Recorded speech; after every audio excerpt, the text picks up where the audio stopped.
Tehran থেকে অন্যত্র নিরাপদ জায়গায় সরে যাওয়া তেহরানবাসী তারা কিন্তু গতকাল তেহরানে ফিরেছে মার্কিন যুক্তরাষ্ট্রের ইরানের 3টি পরমাণু স্থাপনায় হামলার পর। অন্যদিকে আমরা দেখছি যে রাজধানী তেহরানে বাংলাদেশি যারা আছেন তারা সবাই ভালো আছেন আপনাদের সবার দোয়ায়। কারো এখনো কোনো ক্ষতি হয়নি কারো, সেটা আমরা খবর পেয়েছি। সবাই নিরাপদে আছেন। অনেকে তেহরান ছেড়ে অন্যত্র চলে গেছেন, সীমান্ত কোনো প্রদেশে, অন্য দেশেও চলে গেছেন।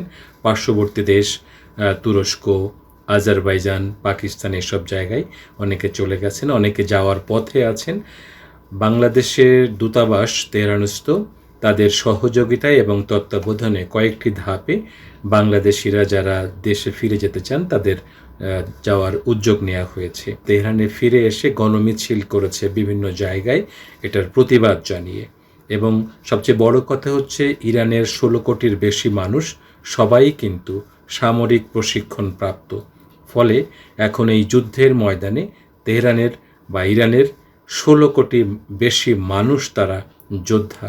জানি না আজকের রাতের পরিস্থিতি কেমন দাঁড়াবে, আরও কতটা ভয়াবহ হতে পারে, তবে এই মুহূর্তে তেহরান বেশ উত্তপ্ত।